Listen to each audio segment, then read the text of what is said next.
തൃക്കാക്കര വാമനമൂർത്തി ക്ഷേത്രത്തിൽ തിരുവോണ സദ്യ ആരംഭിച്ചിരിക്കുകയാണ്. നിരവധി ഭക്തരാണ് ക്ഷേത്രത്തിൽ രാവിലെ മുതൽ എത്തുന്നത്. വിവരങ്ങളുമായി രേഷ്മ ബാബു ചേരുകയാണ്. രേഷ്മ, രാവിലെ തന്നെ നല്ല തിരക്കുണ്ടായിരുന്നു, ഒപ്പം തന്നെ തിരുവോണ സദ്യയും തുടങ്ങിയിട്ടുണ്ട്. എത്രത്തോളമാണ് തിരക്ക്? എങ്ങനെയാണ് തൃക്കാക്കര വാമനമൂർത്തി ക്ഷേത്രത്തിൽ നിന്നുള്ള കാഴ്ചകൾ? രാഖി, തൃക്കാക്കര ക്ഷേത്രത്തിലെ ചരിത്രപ്രസിദ്ധമായിട്ടുള്ള തിരുവോണ സദ്യ നടന്നുകൊണ്ടിരിക്കുകയാണ്. ഓരോ പന്തികളും 10 മിനിറ്റ് കൊണ്ട് കഴിയുകയാണ്. അത്ര കണ്ട് തിരക്ക് നമുക്ക് കാണാൻ സാധിക്കുന്ന അടുത്ത പന്തിയിലേക്ക് ആളുകളൊക്കെ തന്നെ ഇരിപ്പുണ്ട്. ചേച്ചി, എവിടുന്നാ വരുന്നത്? ഞാൻ കളമശ്ശേരി. തിരുവോണത്തിന് തൃക്കാക്കര സന്നിധിയിൽ നിന്ന് ഓണം ഉണ്ണുക എന്ന് പറയുമ്പോൾ അതൊരു പ്രത്യേകതയാണ്. തീർച്ചയായിട്ടും എല്ലാ തവണ വരാറുണ്ട്. കുറേ വർഷങ്ങളായിട്ട് സ്ഥിരമായിട്ട് വന്നുകൊണ്ടിരിക്കുക. തിരുവോണത്തിന് ഈ സദ്യ തൃക്കാക്കരപ്പൻ്റെ തിരുമുറ്റത്താണ്. അമ്മയ്ക്ക് എന്താ പറയാൻ? നമുക്ക് സന്തോഷം. എല്ലാ വർഷവും ഇവിടെ വന്നാണ് ഭക്ഷണം കഴിക്കണേ. കൊല്ലങ്ങളായി വരാൻ തുടങ്ങിയിട്ട്. ഇന്നലെയും വന്ന് ഇന്നും വന്നു. എങ്ങനെയാ ഇവിടെ വന്ന് ഓണം ഉണ്ണുക എന്ന് പറയുമ്പോൾ അതൊരു പ്രത്യേക സംതൃപ്തിയല്ലേ? ആണ് തീർച്ചയായിട്ടും അതെ. സന്തോഷം. ഭഗവാന്റെ സദ്യ ഉണ്ണാനാണ് 2 ദിവസവും വന്നത്. സന്തോഷമുള്ള കാര്യം. എത്ര കാത്തു നിന്നാണെങ്കിലും ഒരു പിടി ചോറുണ്ടിട്ടേ പോകും ഭഗവാൻ. ഞങ്ങൾക്ക് പ്രത്യേകിച്ച് ഞങ്ങൾ കൗൺസിലേഴ്സാണ് കുറച്ച് ഇവര്. അപ്പോൾ അതിൻ്റെ നമ്മളാണ് കളമശ്ശേരി മുനിസിപ്പാലിറ്റിയാണ് ഇത് നടത്തുന്നത്. അപ്പോൾ അതിൻ്റെ ഒരു എക്സൈറ്റ്മെൻറ്റ് ലാസ്റ്റ് കഴിക്കാൻ പാടുള്ളൂ. പക്ഷേ ഞങ്ങൾ ആദ്യം കഴിച്ചിട്ടൊന്ന് വേഗം എല്ലാവർക്കും വിളമ്പി കൊടുക്കാൻ വേണ്ടിയിട്ട് ഇരിക്കണമെന്ന് മാത്രം. ആദ്യം തിരക്കുണ്ടല്ലോ, എല്ലാ തവണയും നല്ല തിരക്കാണ്. എല്ലായിടത്തും നല്ല തിരക്കാണ്. രാഖി, 10,000-കണക്കിന് ആളുകളാണ് തൃക്കാക്കര ക്ഷേത്രത്തിൽ സദ്യ ഉണ്ണാനായിട്ട് എത്തിക്കൊണ്ടിരിക്കുന്നത്. ഓരോരുത്തരും കാത്തു നിന്ന് ക്യൂ നിന്നാണ് വരുന്നത്. അമ്മ എവിടെന്നാ? ഞാനിവിടെ അടുത്ത് കളമശ്ശേരി നിന്നാണ്. കാത്തു നിന്നാണെങ്കിലും സദ്യ ഉണ്ണുക എന്നുള്ളതൊരു തൃപ്തിയാണ്. അതൊന്നും എന്നെ വിചാരിച്ച് വന്നതാണ്. കുറേ നേരമായിട്ട് കാത്തു നിൽക്കുകയാണ്. കുറേ നേരമായിട്ട് കാത്തിട്ടുണ്ട്. എത്ര കാത്തു നിന്നാലും മടുക്കില്ല. കാരണം ഭഗവാന്റെ മുന്നിൽ ഒരു പിടി ചോറുണ്ട് പോവുക എന്ന് പറയുമ്പോൾ തൃക്കാക്കരക്കാരെ സംബന്ധിച്ചാണെങ്കിലും മലയാളിയെ സംബന്ധിച്ചാണെങ്കിലും അത് നൽകുന്ന ഒരു സംതൃപ്തി, അതൊരു ദൈവികമായിട്ടുള്ള ഒരു അനുഗ്രഹമാണ്. തൃക്കാക്കരയെ സംബന്ധിച്ച് പറയുകയാണെങ്കിൽ വാമനമൂർത്തി ഭഗവാന്റെ ക്ഷേത്രമാണ്. ആ ക്ഷേത്രത്തിൽ തിരുവോണത്തിനാണ് ഏറ്റവും സുപ്രധാനമായിട്ടുള്ള ചടങ്ങുകളൊക്കെ തന്നെ ഉള്ളത്. അതിൻ്റെ ഏറ്റവും സുപ്രധാന ചടങ്ങാണ് ഈ തിരുവോണ സദ്യ എന്ന് പറയുന്നത്. എന്തായാലും ആ സദ്യ പുരോഗമിക്കുകയാണ്. ഓരോ പന്തിയിലും നിറയെ ആളുകളുണ്ട്. ഇതിന് പുറത്തും സദ്യയ്ക്ക് പന്തലിട്ടിട്ടുണ്ട്. അവിടെയും എല്ലാവരും ഉണ്ട്. 10,000-കണക്കിന് ആളുകളാണ് ഈ സദ്യയിൽ പങ്കെടുക്കുന്നത്. 20 വിഭവങ്ങളാണ് ഈ സദ്യയിൽ വിളമ്പുന്നത്. പഴയിടത്തിൻ്റെതാണ് സദ്യ. അതുകൊണ്ട് രാഖി അറിയാമല്ലോ, പഴയിടത്തിൻ്റെ സദ്യ എന്ന് പറയുമ്പോൾ കെങ്കേമമായിരിക്കും, ഒന്നും പറയാനില്ല. 20 വിഭവങ്ങളും കൂട്ടി ഓരോരുത്തരും ഈ തൃക്കാക്കര അപ്പൻ്റെ മുന്നിൽ സദ്യ ഉണ്ണുകയാണ്. അത് അവരെ സംബന്ധിച്ച് ദൈവം നൽകിയൊരു അനുഗ്രഹം. ആ അനുഗ്രഹം അവർ കൈക്കൊള്ളുകയാണ്. എന്തായാലും തൃക്കാക്കരയിൽ ഓണത്തോടനുബന്ധിച്ചുള്ള പരിപാടികളൊക്കെ തന്നെ പുരോഗമിക്കുകയാണ്. ഓണസദ്യയിൽ 10,000-ങ്ങളാണ് പങ്കുകൊള്ളുന്നത്. രാഖി, രേഷ്മ, എന്തായാലും സദ്യ അങ്ങനെ പുരോഗമിക്കുകയാണ്.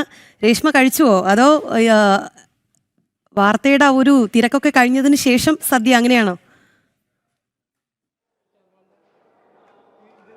രാഖി, ഞാൻ ആദ്യം തന്നെ കഴിച്ചു. കാരണം ലൈവ് 11 മണിക്ക് ആയതുകൊണ്ട് തന്നെ നമ്മൾ 10-10:30 കൂടി തന്നെ കഴിക്കുകയും ചെയ്തു. എങ്ങനെയുണ്ട് ഇവിടുത്തെ സദ്യവട്ടങ്ങളും കാര്യങ്ങളും ഒക്കെ?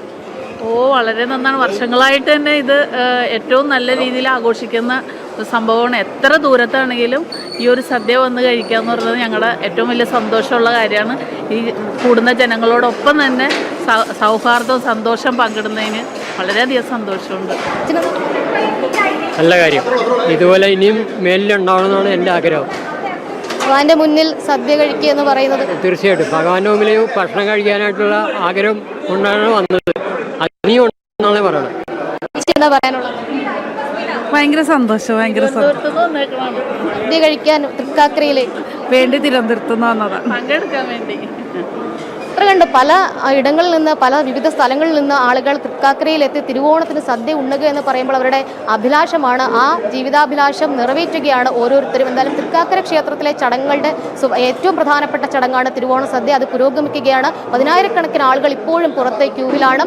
ഓരോ പന്തി അവസാനിക്കും തോറും ഇവിടുത്തെ ഒരു പ്രത്യേകതയുണ്ട് രാഖി. അതായത് ഇവിടെ ഭക്തർ സമർപ്പിച്ച കാർഷിക വിളകൾ തന്നെ ഉപയോഗിച്ചുകൊണ്ട് തന്നെയാണ് ഈ സദ്യ നടത്തുന്നത്. അതുകൊണ്ട് തന്നെ ഭഗവാന് മുന്നിൽ ഭക്തർ അർപ്പിച്ച ഒരു നേർച്ച എന്നുള്ള രീതിയിൽ ആ കാർഷിക വിളകൾ ഉപയോഗിച്ച് സദ്യ ഉണ്ടാക്കുന്നു. ആ സദ്യ ഭക്തർക്ക് തന്നെ വിളമ്പുന്നു. ഏറ്റവും ഒടുവിലത്തെ വ്യക്തിക്കും സദ്യ കൊടുക്കണമെന്നുള്ളതാണ് ഇവിടുത്തെ ഒരു വിശ്വാസം. എന്തായാലും ഇവിടുത്തെ സദ്യ കണ്ടു കഴിഞ്ഞല്ലോ രാഖി. അപ്പോൾ ഇവിടുത്തെ ആ സദ്യയിൽ കഴിക്കുന്ന ഓരോ മനുഷ്യർക്കും ഒരു തൃപ്തിയുണ്ട്. ദൈവത്തിൻ്റെ മുന്നിൽ ദൈവികമായിട്ടുള്ള ഒരു അനുഗ്രഹമായിട്ട് അവർ കണക്ക് കൂട്ടുകയാണ്. രാഖി. അതെ, എന്തായാലും നമുക്ക് ദൃശ്യങ്ങളിൽ കാണാം, പുറത്തും ഇത്തരത്തിൽ ഒരുപാട് ഭക്തർ കാത്തു നിൽക്കുകയാണ് വാമനമൂർത്തി ക്ഷേത്രത്തിൽ നിന്ന് ഒരു ഉരുള ചോറുണ്ണാൻ വേണ്ടി. എന്തായാലും രേഷ്മ, നമ്മൾ ഇന്ന് രാവിലെ കണ്ടതാണ് അവിടെ മഹാബലി തമ്പുരാനെ എതിരേൽക്കുന്ന ചടങ്ങ്, ക്ഷേത്രത്തിൽ വലം വയ്ക്കുന്ന ചടങ്ങ്, അങ്ങനെ ഒരുപാട് ചടങ്ങുകളുണ്ട്. ഇനി എന്തൊക്കെയാണ് ചടങ്ങുകൾ? രാഖി, ലോക്നാഥ് ബെഹ്റ കൂടി നമ്മോടൊപ്പം ചേരുന്നു. ഈ ഓണത്തിന് തൃക്കാക്കര ക്ഷേത്രത്തിൽ വന്നൊരു സദ്യ ഉണ്ണാൻ സാധിച്ചു.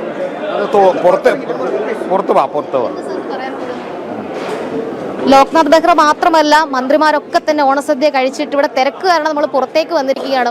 ഈ ഓണത്തിന് തൃക്കാക്കരപ്പന്റെ മുന്നിൽ സദ്യ കഴിക്കാൻ സാധിച്ചു, ഇവിടുത്തെ അന്തരീക്ഷത്തിൽ ഒരു പിടി ചോറുണ്ണാൻ സാധിച്ചു. എന്താ പറയാനുള്ളത്? ഇത് എൻ്റെ അറിവ് പ്രകാരം തൃക്കാക്കര സദ്യ ലോകത്തിലെ ഏറ്റവും വലിയ സദ്യയാണ്. തൗസൻഡ്സ് ആൻഡ് തൗസൻഡ്സ് ആൾക്കാർ ഇവിടെ വന്നിട്ട് കഴിക്കും. ഞാൻ വന്നു, ഭയങ്കര സന്തോഷമുണ്ടായിരുന്നു. നല്ല ഭക്ഷണമാണ്, നല്ല സദ്യയാണ്. അപ്പോൾ അത് കൂടാതെ പിന്നെ ഇതുപോലെ ഇതിലൊരു ചരിത്രം ഉള്ളത് കൊണ്ട് ഒരു ഭയങ്കര ഒരു മനസ്സ് ആക്ച്വലി ഒരു പീസ്ഫുൾ മൈൻഡിലെ ഒരു ഓണം ആഘോഷിക്കാൻ വേണ്ടിയിട്ട് ഇതൊരു നല്ല സ്ഥലമാണ്. ഞാൻ എല്ലാ വർഷവും വരാറുണ്ട്. അപ്പോൾ ഇനി ഞാൻ വരും. ബാക്കി ആൾക്കാരെ ലോകത്തിന് എവിടെയെങ്കിലും ഉണ്ടെങ്കിൽ എല്ലാ ആളും ഇവിടെ വരണം. ഒരു പ്രാവശ്യം വന്നിട്ട് കണ്ടിട്ട് അത് എക്സ്പീരിയൻസ് ചെയ്തിട്ട് പോയാലേ നിങ്ങൾക്ക് മനസ്സിലാകും ഓണം എന്താണ്. അതായത് സമാധാനം നൽകുന്ന ഒരു അന്തരീക്ഷം, ഭക്തിയുടെ ഒരു അന്തരീക്ഷത്തിൽ ഓണം ആഘോഷിക്കുക എന്ന് പറയുമ്പോൾ അത് അത്ര കണ്ട് പ്രിയപ്പെട്ടതാണെന്നാണ് പറയുന്നത്. സ്വാമി ആനന്ദവനം ഭാരതി ഉൾപ്പെടെയുള്ള ആളുകൾ ഇവിടെയുണ്ട്. സ്വാമി നമസ്കാരം. ഈ ഓണത്തിന് തൃക്കാക്കരപ്പൻ്റെ സന്നിധിയിലാണ് തിരുവോണ സദ്യ കഴിക്കാൻ സാധിച്ചത്. എന്താണ് സ്വാമിക്ക് പറയാനുള്ളത്? കേരളത്തിൻ്റെ എല്ലാ വീടുകളിലും വെച്ച് ആരാധിക്കുന്ന ഓണം എന്ന് പറയുന്ന സവിശേഷമായിട്ടുള്ള മുഹൂർത്തത്തിൽ വെച്ച് ആരാധിക്കുന്ന മൂർത്തിയാണ് തൃക്കാക്കരയിലെ വാമനമൂർത്തി. തൃക്കാക്കരയപ്പനാണ് കേരളത്തിൻ്റെ ദേശീയ ആഘോഷമായിട്ടുള്ള ഓണത്തിൽ എല്ലാ വീടുകളിലും വെച്ച് പൂജിക്കുന്ന ഭഗവാൻ. ആ ഭഗവത് ചൈതന്യത്തിൻ്റെ സന്നിധിയിൽ ഭഗവാന്റെ പ്രസാദമാണ് ഇന്ന് ഓണസദ്യയായിട്ട് കഴിക്കുന്നതുണ്ടായത്. വലിയ ഒരു അനുഗ്രഹമാണത്. ഈ ഓണം കേരളത്തിൻ്റെ ധാർമ്മികതയുടെ ഒരു ആഘോഷം കൂടിയാണ്.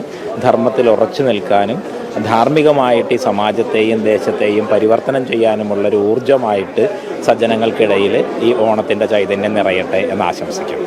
സ്വാമി പറഞ്ഞതുപോലെ തന്നെ തൃക്കാക്കരയപ്പൻ്റെ മണ്ണിൽ നിന്ന് ഈ സദ്യ കഴിച്ചിറങ്ങുമ്പോൾ ഒരു സംതൃപ്തിയുണ്ട്. എന്തായാലും ഓരോ ഭക്തരും കടന്നു പോകുന്നത് ആ ചെറു പുഞ്ചിരിയോടുകൂടി തന്നെയാണ് രാഖി. അത് തീർച്ചയായും മഹാഭാഗ്യം തന്നെയാണ് ഈ തിരുവോണ ദിവസം. തിരുവോണ സദ്യ ഉണ്ണാൻ തൃക്കാക്കര വാമനമൂർത്തി ക്ഷേത്രത്തിൽ അവിടെ ഒരുപാട് ഭക്തർ എത്തിക്കൊണ്ടിരിക്കുകയാണ്. ഇപ്പോഴും നല്ല തിരക്കാണ് എന്നുള്ളതാണ്